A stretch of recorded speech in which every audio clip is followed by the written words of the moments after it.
بہت ساری چیزوں میں خود تعاون کرتے، مدد کرتے، نصرت کرتے، بچوں کی تربیت کے لیے وقت نکالتے۔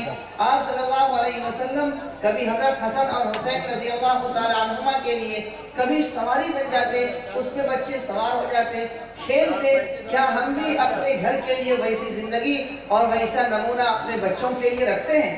یہ ایک میسیج، اس اسٹیج کا مقصد صرف یہی ہے کہ یہ میسیج دیں، ہم اپنی زندگی کو سنواریں۔ تقریر کرنا کوئی مقصود نہیں، ورنہ ہم نے بہت سارے بیانات سنے۔ تو یہاں سے اٹھنے کے بعد یہ کسوٹی لے کر جائیں کہ فجر کے وقت سے جب ہمارے ساتھ یہ دونوں معاملہ آئے گا، ایک طرف دین کا تقاضا ہوگا، دوسری طرف دنیا کا تقاضا ہوگا۔ اب وہاں پر ہمیں دیکھنا ہے کہ نبی کریم صلی اللہ علیہ وسلم کے اوپر قرآن مقدس کی آیت نازل ہوتی ہے، قل ان کنتم تحبون اللہ فاتبعونی یحببکم اللہ۔ آپ خود اپنی زبان مبارک سے کہہ دیجئے کہ اگر تم اللہ تبارک و تعالیٰ سے محبت کرتے ہو تو تم اپنی زندگی کو میری زندگی کے مطابق بنا لو۔ اگر ہم نے آپ صلی اللہ علیہ وسلم کی زندگی کے مطابق اپنی زندگی نہیں اگر ہم نے بنائی اور اس کے بعد ہم نے سوچا کہ کامیاب ہو جائیں گے تو اس کامیابی کا کوئی فائدہ نہیں۔ ہاں، ہو سکتا ہے کہ قارون جیسی دولت آ جائے، ہو سکتا ہے کہ فرعون جیسی حکومت آ جائے، ہو سکتا ہے کہ شداد جس نے دنیا کے اندر جنت بنائی تھی، آج ہم بھی اپنے گھر کو اور اپنے محلوں کو اور اپنے محل کو اسی طریقے سے سجانا شروع کر دیں، لیکن اس کے باوجود ہم اس طریقے سے ہوں گے کہ غصہ ان کا غصہ اس سیل۔ اسے نبی کریم صلی اللہ علیہ وسلم نے ایک حدیث کے اندر ارشاد فرمایا کہ جب تمہاری کثرت تو بہت زیادہ ہوگی، تعداد بہت زیادہ ہوگی، لیکن ایک چھاپ کے مانند، یا ایک دوسری حدیث کے اندر نبی کریم صلی اللہ علیہ وسلم نے فرمایا کہ تمہاری کثرت بہت ہو جائے گی لیکن بکریوں کے ریور کے مانند۔ کہ بکریاں جب کوئی قصائی ایک بکری کو ذبح کرتا ہے تو دوسری بکری لائن میں رہتی ہے، دیکھتی ہے، انتظار کرتی ہے، لیکن کچھ کر نہیں سکتی۔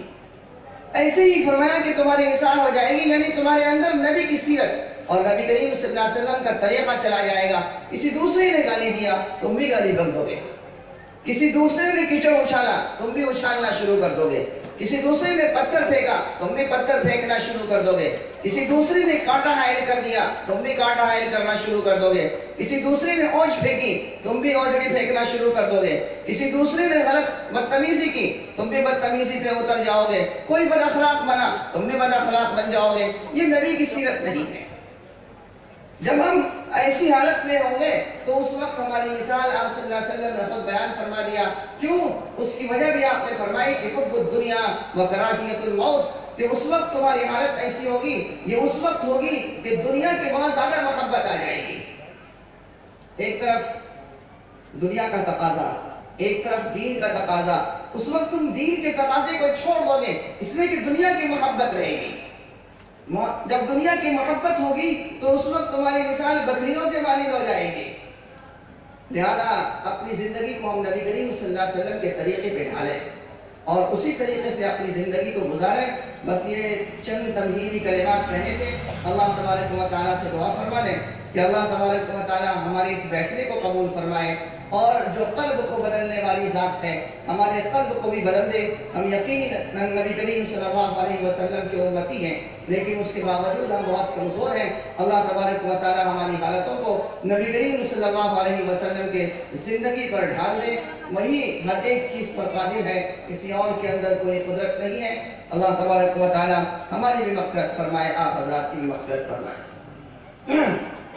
اب میں آپ حضرات کے سامنے ہمارے درمیان ایک عظیم شخصیت جن کو ہم نے بہت دور سے دعوت دی، جو آل انڈیا مسلم پرسنل لا بورڈ کے رکن بھی ہیں اور جن کے اندر اللہ تبارک و تعالیٰ نے بہت ساری صفات رکھی ہے اور بہت سارے ہنر سے نوازا ہے، گناگو صفات کے حامی، نو بنو مجلسوں کے اندر شرکت کرنے والے، اور اللہ تبارک و تعالیٰ نے ساتھ ہی ساتھ علمی چیزیں بھی نوازی ہیں۔ اگر کسی انسان کے اندر علم آ جائے، خطابت کے میدان کا وہ شہسوار ہو جائے، اور ساتھ ہی ساتھ کتابت اور تحریر کے اندر بھی ملکہ پیدا ہو جائے، تو یہ اللہ تبارک و تعالیٰ کی بہت بڑی نعمت ہے۔ اس لیے کہ نبی کریم صلی اللہ علیہ وسلم سب سے پہلے معلم ہیں۔ اللہ کے حبیب صلی اللہ علیہ وسلم نے خود ارشاد فرمایا، کنت بعثت معلما، کہ میں معلم بنا کر بھیجا گیا ہوں، اور اس معلم کے اندر جب کوئی صفت آ جاتی ہے تو یقینی طور پہ نبی کریم صلی اللہ علیہ وسلم کی چیزیں بھی اس کے اندر ڈھلنا شروع ہو جاتی ہے۔ لہذا ہمارے درمیان ایک بہت ہی عظیم شخصیت آل انڈیا مسلم پرسنل لا بورڈ کے رکن اور امارت شریعہ پٹنہ کے وہ بہت بڑے ذمہ دار امارت کے بھی ہیں، اور اللہ تبارک و تعالیٰ نے بہت ساری خدمات ان سے لی بھی ہیں، مختلف محفلوں مجلسوں اور مختلف علمی چیزوں میں شرکت کرتے رہتے ہیں، جلسوں کے اندر بھی رہتے ہیں، اور بہت ساری ان کے خدمات بھی ہیں۔ میں انہی کو بہت ہی ادب اور احترام کے ساتھ آواز دیتا ہوں۔ میری مراد ان سے حضرت مولانا قاضی و مفتی وسیع احمد صاحب قاسمی ہیں، اللہ تبارک و تعالیٰ ان کے درجات کو ہی بلند فرمائے، اور ہم بہت ہی خاموشی سے صبر کے ساتھ سکون کے ساتھ سنیں، اور جو کچھ بھی ناصحانہ کلمات سے ہمیں نوازا جائے ان ناصحانہ کلمات کو لے جائیں، اپنے گھروں میں پہنچائیں اور اپنے خواتین تک اس پیغام کو پہنچائیں، خود اپنی زندگی اسی سانچے کے اندر ڈھالیں، اور ہم بھی اپنے آپ کو ایسے ہی ڈھلنے کی کوشش کریں۔ میں بہت ہی ادب احترام سے دوبارہ حضرت کا نام لیتا ہوں، حضرت مولانا مفتی وسیع احمد صاحب قاسمی۔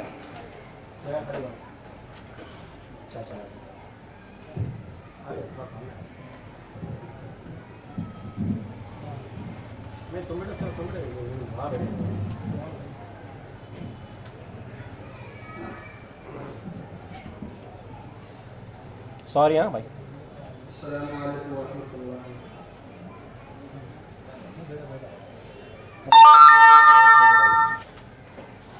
نحمده ونستعينه ونستغفره ونؤمن به ونتوكل عليه ونعوذ بالله من شرور أنفسنا ومن سيئات أعمالنا، من يهده الله فلا مضل له ومن يضلل فلا هادي له، ونشهد أن لا إله إلا الله، ونشهد أن سيدنا وسندنا ونبينا ومولانا محمدا عبده ورسوله، أما بعد، أعوذ بالله من الشيطان الرجيم، بسم الله الرحمن الرحيم، هو الذي أرسل رسوله بالهدى ودين الحق ليظهره على الدين كله وكفى بالله شهيدا، وقال الله تبارك وتعالى أيضا: وإذا تتلى عليهم آياتنا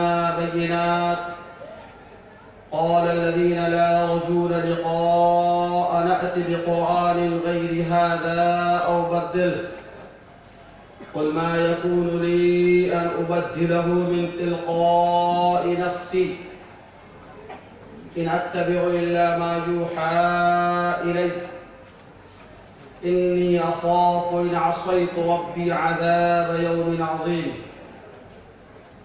صدق الله العظيم۔ وقال النبي صلى الله عليه وسلم: إنما بعثت لأتمم مكارم الأخلاق، وقال النبي صلى الله عليه وسلم: من رأى منكم منكرا فليغيره بيده، فإن لم يستطع فبقلبه، وإن لم يستطع فبلسانه، وإن لم يستطع فبقلبه، ذلك ضعف الإيمان، أو كما قال النبي صلى الله عليه وسلم۔ جناب صدر عالی قدر، معزز علماء کرام، دانشوران قوم و ملت، نوجوان ساتھیوں، پردہ نشین خواتین، آج کا یہ اجلاس سیرت نبوی صلی اللہ علیہ وسلم کے حوالے سے منعقد کیا گیا ہے۔ ہم مبارکباد پیش کرتے ہیں مشفق و محترم جناب حضرت مولانا نذر الباری ندوی صاحب دامت برکاتہم العالیہ، ان کے مخلصین اور احباب اور ان کے دوستوں کو، جنہوں نے بہت ہی اہم اور باوقار عنوان کے تحت آج کی اس مجلس کا انعقاد کیا ہے۔ اللہ تعالیٰ ان کی خدمات کو قبول فرمائے۔ حاضرین گرامی، سیرت نبوی صلی اللہ علیہ وسلم کے مختلف پہلو ہیں، اور ابھی حضرت مولانا فرید قاسمی صاحب نے ارشاد فرمایا تھا کہ باغبان کے پاس یہ بڑا مسئلہ ہوتا ہے کہ وہ اپنے گلشن کے کس نوعیت کے پھول کا انتخاب کرے۔ ہم یہ سمجھتے ہیں کہ آقا صلی اللہ علیہ وسلم کی زندگی کا ایک پہلو تو وہ ہے جو آپ صلی اللہ علیہ وسلم کی ذات کے ساتھ مختص ہے اور اسپیشل ہے رسول اللہ صلی اللہ علیہ وسلم کے لیے. جیسے آپ صلی اللہ علیہ وسلم کا حسن و جمال، آپ صلی اللہ علیہ وسلم کے زلف مبارک، آپ صلی اللہ علیہ وسلم کے دندان مبارک، آپ صلی اللہ علیہ وسلم کا قد و قامت، آپ صلی اللہ علیہ وسلم کی رفتار، گفتار، چال چلن، رنگ ڈھنگ، رہن سہن، یہ ایسی چیزیں ہیں جو آپ صلی اللہ علیہ وسلم کے ساتھ خاص ہیں. ظاہر سی بات ہے کہ اللہ کی صفت یہ ہے کہ وہ رب العالمین ہیں. الحمدللہ رب العالمین، سارے جہان کا رب. اور آقا کی صفت ہے وَمَا أَرْسَلْنَاكَ إِلَّا رَحْمَةً لِلْعَالَمِينَ. اللہ کے رسول صلی اللہ علیہ وسلم ہم نے آپ کو پوری کائنات کے لیے رحمت بنا کر بھیجا، انسانوں کے لیے بھی، جناتوں کے لیے بھی، کائنات اور کائنات کی تمام چیزوں کے لیے آپ نبی رحمت ہیں. آپ صرف مسلمانوں کے لیے خاص نہیں ہیں، آپ صرف عرب کے لیے خاص نہیں ہیں، آپ صرف مکہ مدینہ اور فلاں کے لیے خاص نہیں ہیں. وَمَا أَرْسَلْنَاكَ إِلَّا رَحْمَةً لِلْعَالَمِينَ. آپ صلی اللہ علیہ وسلم کی یہ صفت ہے کہ آپ نبی رحمت ہیں اور پوری کائنات کے لیے ہیں. اللہ کی صفت ہے کہ وہ رب العالمین ہیں اور آقا کی صفت ہے کہ وہ رحمت للعالمین ہیں صلی اللہ علیہ وسلم. آپ کا حسن و جمال ظاہر ہے کہ وہ آپ کا خاص ہے اور آپ کے ساتھ اسپیشل وہ چیز تھی. دنیا کا کوئی بھی انسان آقا کی طرح حسین نہیں ہو سکتا اور آقا کی طرح جمیل نہیں ہو سکتا. وَأَحْسَنَ مِنْكَ لَمْ تَرَ قَطُّ عَيْنِي وَأَجْمَلَ مِنْكَ لَمْ تَلِدِ النِّسَاءُ. دنیا کی کسی آنکھ نے آقا سے زیادہ خوبصورت انسان کو دیکھا نہیں اور قیامت تک نہیں دیکھ سکتی. اور دنیا کی کسی ماں نے آقا سے زیادہ خوبصورت حسین و جمیل بچے کو جنم نہیں دیا اور قیامت تک جنم نہیں دے. خلقت مبرأ من كل عیب کأنک خلقت کما تشاء. آپ صلی اللہ علیہ وسلم نقائص سے، خامیوں سے، کوتاہیوں سے، عیوب سے اس طرح سے پاک، صاف اور شفاف تھے گویا کہ آپ اپنے منشا اور اپنی مرضی کے مطابق دنیا میں تشریف لائے، بالکل مصفہ، مجلہ، منقہ ہو کر تشریف لائے. بڑا چرچا ہے حضرت یوسف علیہ السلام اور تسلیم کے حسن و جمال کا، اور قرآن کریم میں سورہ یوسف میں پوری تفصیل سے حضرت یوسف علیہ السلام کے قصے کو اور واقعے کو ایک جگہ مرتب انداز میں ذکر کیا گیا کہ جب مصر کی عورتوں نے عزیز مصر کی بیگم زلیخا پر طعن و تشنیع کرنا شروع کیا اور یہ کہنا شروع کیا کہ کیسی خاتون ہے جو اپنے غلام پر مر مٹنے کو تیار ہو گئی. اس نے حضرت یوسف علیہ السلام کو پردے کے پیچھے کیا اور خواتین کے لیے ٹیک لگا کر کھانے کا انتظام کیا. حضرت یوسف علیہ السلام کے چہرے رخ زیبا کی ایک جھلک خواتین نے دیکھی تھی کہ انہوں نے اپنے انگلیوں کو کاٹ ڈالا اور پھلوں کے بجائے اپنے ہاتھ کو زخمی کر ڈالا. لیکن آقا صلی اللہ علیہ وسلم کے حسن و جمال اور آپ کے اوصاف اور آپ کے خصائل حمیدہ اور خصائل جمیلہ کا اندازہ اس بات سے لگائیں کہ ادھر حضرت یوسف علیہ السلام کی جھلک دیکھ کر خواتین نے انگلیوں کو کاٹا تھا، آقا کی انگلی کو دیکھ کر چاند دو ٹکڑے میں بٹ گیا. حسن یوسف دم عیسیٰ ید بیضا داری آنچ خوبہ ہما دارند تو تنہا داری. حضرت عائشہ فرماتی ہیں کہ تاریک رات میں اگر سوئی کے ناکے میں دھاگا ڈالنا ہوتا، سوئی کو آقا کے چہرے رخ انور کے قریب لے جاتی تو آسانی سے ڈال لیتی. حضرت ابو ہریرہ فرماتے ہیں کہ ہم لوگ آقا کے جلوں میں بیٹھے تھے، صحابہ بیٹھے ہیں، آقا تشریف رکھتے ہیں اور چاند پورے شباب پر ہے، بدر کامل ہے، 14ویں رات کا چاند ہے. کبھی ہم بدر کامل کو دیکھتے اور کبھی ہم چہرے رخ زیبا کی طرف دیکھتے. خدا کی قسم چاند کی روشنی میں وہ چمک دمک اور وہ چمک نہیں تھی جو آقا کے چہرے میں تھی. یہ چاند و سورج کا حسن و جمال سب حضرت آقا مدنی کریم صلی اللہ علیہ وسلم کے حسن سے مستعار ہے تو بعید نہیں ہوگا. یہ درست ہے کہ آقا مدنی کریم صلی اللہ علیہ وسلم کی آمد کے استقبال میں کائنات اور کائنات کا یہ حسین میلہ اور بازار لگایا گیا. لولاک لما خلقت الافلاک. یہ تو ایک پہلو وہ ہے کہ آقا اگر مسکرا دیں تو چاندنی ہو جائے، اور آقا اگر اپنے زلف مبارک بکھیر دیں تو سیاہ بادل تن جائے. لیکن یہ وہ خصوصیات و صفات ہیں جو آقا مدنی کریم صلی اللہ علیہ وسلم کے ساتھ ہی رخصت ہو گئے. ہمیں تو اب وہ دیکھنا ہے کہ آقا نے پیغام کیا دیا ہے. محمد کی محبت دین حق کی شرط اول ہے. اسی میں ہو اگر خامی تو سب کچھ نامکمل ہے.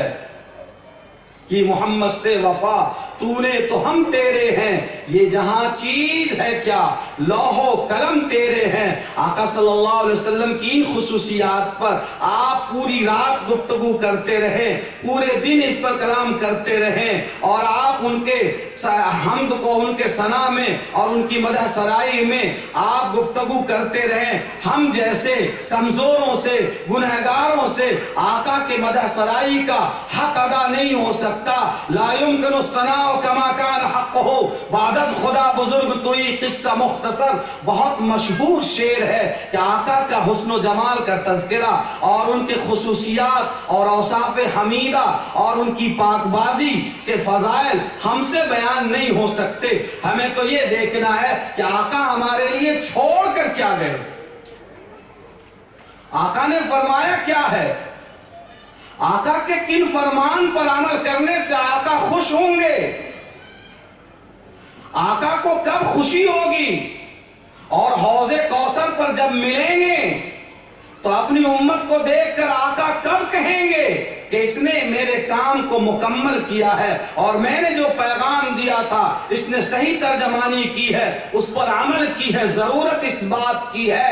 اور میں اسی پہلو پہ گفتگو کرنا چاہتا ہوں، ورنہ وہ جو باتیں ہیں تو آقا صلی اللہ علیہ وسلم کی ایسی خصوصیات ہیں اس میں کوئی شریک نہیں ہو سکتا. یہ جو کرنے کے کام ہے ہمیں کہ ایک مسلمان کی زندگی معاملات کے میدان میں، ایک مسلمان کی زندگی معاشرتی اور سماجی زندگی میں، ایک مسلمان کی زندگی تجارت کے میدان میں، ایک مسلمان کی زندگی عبادت کے میدان میں کیسی ہونی چاہیے، اور رسول اللہ صلی اللہ علیہ وسلم نے کیسی رہنمائی کی ہے، اس پر ہمیں غور کرنے کی اور عمل کرنے کی ضرورت ہے. اور ملت اسی چیز کی پیاسی اور اسی چیز کی بھوکی ہے.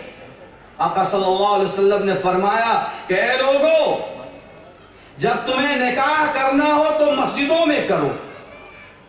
کتنے مسلمان ہیں جو مسجد میں نکاح کرتے ہیں؟ بتائیں. جبکہ ہم یہ جانتے ہیں کہ قرآن کریم میں عبادات کے تعلق سے فرمایا گیا اقیم الصلاۃ، نماز قائم کرو، آتوا الزکاۃ، زکات ادا کرو. لیکن اقامت صلاۃ کے طریقے کیا ہیں؟ فجر کی نماز 2 رکعت فرض، ظہر کی نماز 4 رکعتیں فرض ہیں. یہ کس نے بتایا؟ قرآن کریم کی آیتوں میں اس کی صراحت ہے؟ نہیں. رسول اللہ صلی اللہ علیہ وسلم نے کر کے دکھلایا، اور آقا صلی اللہ علیہ وسلم نے اس کی تشریح کی. حج ادا کرنا ہے، وَلِلَّهِ عَلَى النَّاسِ حُجَّ الْبَيْتِ مَنِ اسْتَطَاعَ إِلَيْهِ سَبِيلًا. لیکن حج میں صفا مروہ میں سعی کرنا ہے، حج میں فلاں دن رمی کرنا ہے، وقوف عرفہ ہونا ہے، طواف زیارت ہونی ہے. یہ کس نے بتایا؟ آقا مدنی کریم صلی اللہ علیہ وسلم نے اس کی وضاحت فرمائی، اور احادیث کی کتابوں میں اس کی تفصیل ہے اور سارے تذکرے ہیں. لیکن ایک مسلمان کو نکاح کن عورتوں سے کرنا اور کن عورتوں سے نہیں کرنا، ایک مسلمان کو کتنی شادیاں کرنی، ایک مسلمان کے لیے شوہر اور بیوی کے حقوق کیا ہیں، ایک مسلمان کے لیے کیا حلال ہے کیا حرام ہے، یہ ساری تفصیل قرآن کریم نے بیان کی۔ وجوب مہر کا تذکرہ قرآن کریم نے بیان کیا، طلاق کا تذکرہ قرآن کریم نے بیان کیا، طلاق کب دینی ہے کیسے دینی ہے قرآن کریم نے بیان کیا، کتنی طلاقیں دینی ہے کتنی نہیں دینی ہے قرآن کریم نے بیان کیا، طلاق کے بعد عدت بھی گزارنی ہے، عدت کتنی ہونی چاہیے، کب کتنی ہوگی کب کتنی نہیں ہوگی، ساری تفصیل قرآن کریم نے از خود بیان فرمایا۔ افسوس اس بات پر ہے کہ ہم نے صرف اور صرف یہ سمجھا کہ مسلمان ہونے کا مطلب یہ ہے کہ ہم نے مسجد میں 5 وقت کی نماز پڑھ لی، ہم نے ذکر و اذکار کر لیا، معاملہ صاف ہو گیا۔ ہم سمجھنے کی کوشش نہیں کرتے شاید کہ معاملات کے عبادات کے بعد یہ معاملات کے جو پہلو ہیں وہ بھی عبادات کا اہم حصہ ہیں، اور وہ ایسے حصے ہیں کہ اس کے چھوٹ جانے کی وجہ سے شاید ہماری سزا اس سے زیادہ ہو جائے جس کو ہم نے لازم سمجھ رکھا ہے اور جس کو کرنے کے بعد ہی ہم صرف مسلمان سمجھنے کو تیار ہیں۔ اس وقت جو پوری دنیا میں پروپیگنڈا ہے، بالخصوص اس ملک میں جو طوفان بدتمیزی برپا ہے، اور ہم سب اس سے واقف ہیں اور اچھی طرح سے جانتے ہیں، ظاہر سی بات ہے کہ کہیں نہ کہیں اس میں ہمارا عمل دخل عملی میدان میں ضرور رہا ہے کہ ہم نے اس کو اپنی زندگی کا لازمی حصہ نہیں بنایا، اور ہم نے اس کو شریعت اسلامیہ کا اٹوٹ حصہ عملی زندگی میں نہیں سمجھا، جس کی وجہ سے وہ دشواریاں پیش آ رہی ہیں۔ ایک طرف تو ہم کہتے ہیں کہ ہمیں رسول اکرم صلی اللہ علیہ وسلم سے بڑی محبت ہے، یقیناً محبت ہے اور ہونی چاہیے۔ جس کے قلب و جگر میں آقا کی محبت نہ ہو وہ مسلمان تو نہیں ہو سکتا، جس کے قلب و جگر میں آقا کے خلاف نعوذ باللہ ذرہ برابر بھی رنجش ہو، آقا تو بڑی اونچی بات، آقا کے کسی ادنا غلام کے خلاف بھی کوئی رنجش ہو، وہ کمال ایمان کا مستحق یقیناً نہیں ہو سکتا۔ یہ بات اپنی جگہ مسلم ہے، لیکن آقا نے فرمایا آلنوا بالنکاح وجعلوہ فی المساجد، اے لوگو جب نکاح کرنا ہو تو مسجدوں میں انجام دو اور نکاح کا اعلان کرو، اور سب سے بہتر یہ ہے کہ عصر کی نماز کے بعد کا وقت ہو تو بہت اچھا ہے، اگر جمعہ کا دن ہو جائے تو نور علی نور ہے، یہ آقا نے فرمایا۔ ہم کیا کر رہے ہیں؟ ابھی فیصلہ ہو جائے گا۔ ہم یہ سمجھتے ہیں کہ مسجد میں تو مسجد میں شادی کسی جمراتی کی ہوگی، کسی جمن میاں کے بیٹے کی ہو سکتی ہے، ہمارے بچے کا نکاح مسجد میں کیسے ہوگا؟ میں نے ابھی یہ تجویز رکھی کچھ دن، ابھی اسی ہفتے ایک مجلس تھی، اس میں تو لوگوں نے کہا کہ ہر جگہ مسجد کہاں ہے، ہوٹلوں میں لوگ دشواریوں سے جاتے ہیں۔ ہم نے کہا کہ دشواری کی وجہ سے نہیں، ذہنی تعیش کی وجہ سے جاتے ہیں، انا اور ایگو کی وجہ سے جاتے ہیں، ورنہ آقا کا یہ آئیڈیالوجی، یہ گلوبل آئیڈیالوجی ہے جو نکاح کو آسان اور شادی کو سستی بنانے والی آئیڈیالوجی ہے، کہ آقا نے فرمایا کہ نکاح مسجدوں میں انجام دو۔ کون مسلمان ہے اور کس کے محلے میں مساجد نہیں ہے؟ ممبرا کو چھوڑ کے ہم فلاں اور فلاں محلے میں جاتے، اپنے محلے کو چھوڑ کے فلاں فلاں ہوٹلوں میں جاتے، میرج پارک میں جاتے، کیا یہی سنت ہے؟ آقا نے یہی فرمایا۔ آقا نے فرمایا ان اعظم النکاح برکتن ایسرہ مؤونتن، سب سے اچھی شادی وہ ہے جس میں سب سے چھوٹا بجٹ بنے، سب سے کم خرچ ہو۔ ہم یہ کہتے ہیں کہ نہیں، سب سے اچھی شادی وہ ہے جس میں لمبا بجٹ بنے، جس میں مہمانوں کی لسٹ بنے، جس میں باجے اور گاجے کا نظم ہو، جس میں کھانے کے مینو طے کیے جائیں، جس میں مہمانوں کے لیے گاڑیوں کا معیار طے کیا جائے، وہ شادی آقا فرماتے ہیں کہ نہیں، سب سے بابرکت شادی وہ ہے جس میں سب سے چھوٹا بجٹ بنے۔ ہم کہتے ہیں کہ نہیں، سب سے اچھی شادی وہ ہے جس میں بڑا بجٹ بنے۔ یہ ہمارا عمل ہے اور ہمارا دعویٰ یہ ہے کہ ہم پکے مسلمان ہیں اور سچے عاشق رسول ہیں۔ میرے خیال سے اس میں تضاد ہے، اور عملی زندگی میں، پریکٹیکل لائف میں یہ اپنے آپ کو دھوکہ دینے سے کچھ اور زیادہ نہیں ہے۔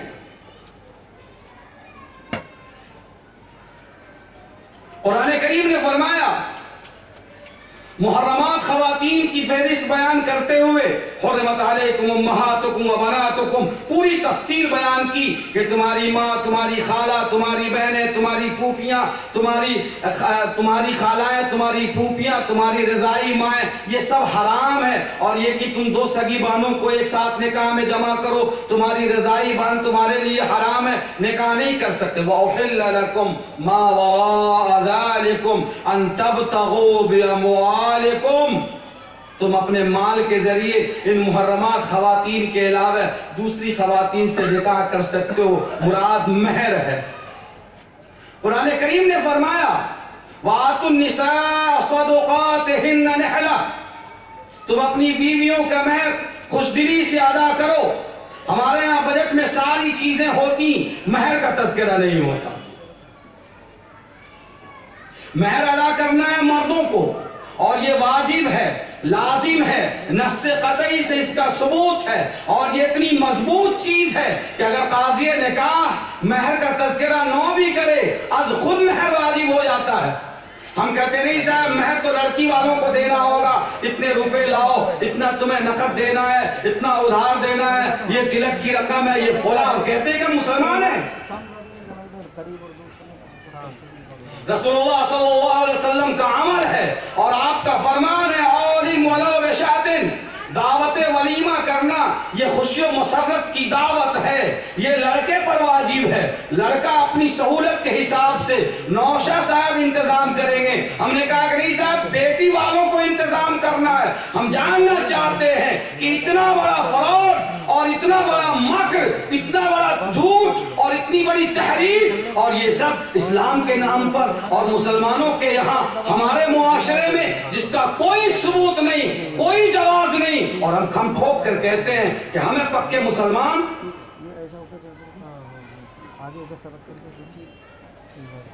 میرے بزرگوں اور نوجوان ساتھیوں، خود قرآن کریم میں زوجین کے حوالے سے، شوہر اور بیوی کے حوالے سے جو حقوق بیان کیے گئے قرآن کریم نے بیان فرمایا، اس میں کوتاہی کی وجہ سے اور اس پر عمل نہ کرنے کی وجہ سے اس وقت اس ملک میں بھی پرسنل لا کے تعلق سے دشواریوں کا سامنا ہمیں کرنا پڑ رہا ہے. لیکن سوال یہ ہے کہ ایک فتنہ وہ ہے جو خارج کا ہے.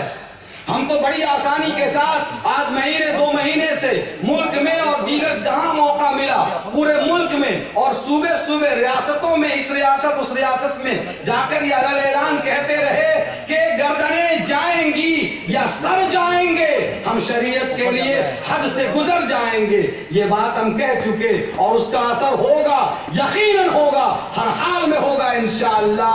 لیکن ہمیں اپنے داخلی فتنے کا کوئی جواب نہیں مل پا رہا ہے کہ اسلام نے کہا کہ اے لوگو تم اپنی بیویوں کو اپنا محکوم مت سمجھو، اے لوگو تم اپنی عورتوں کو اپنا غلام مت سمجھو، اے لوگو تم اپنی عورتوں کو نوکرانی مت سمجھو، اے لوگو تم اپنی عورتوں کو ہاتھ پوچھنے کا رومال مت سمجھو، اے لوگو تم انہیں یوز اینڈ تھرو مت سمجھو، اے لوگو وہ تمہارے پاؤں کی جوتی نہیں ہے، جب چاہا گھر کے اندر